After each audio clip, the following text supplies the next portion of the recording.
Ganesh चतुर्थीनिमित्त rural police स्थानकामध्ये Shri Satyanarayan पूजा व महाप्रसाद संपन्न. सालाबादप्रमाणे यावर्षीही रुरल पोलीस स्थानकामध्ये महाप्रसाद वाटप करण्यात आले.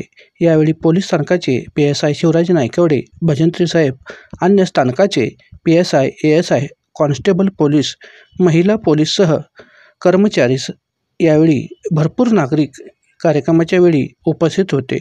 सर्वांना महाप्रसाद वाटप करण्यात आला. शिवा न्यूजसाठी शिवानंद वशेदार. चॅनलला लाईक करा व बेल आयकॉन क्लिक करायला विसरू नका. नवीन बातम्या व जाहिरातीसाठी संपर्क 9791949476 या नंबरवरती संपर्क करा. तसेच आमच्या यूट्यूब चॅनलला सबस्क्राईब करायला विसरू नका. बेल आयकॉन क्लिक करा.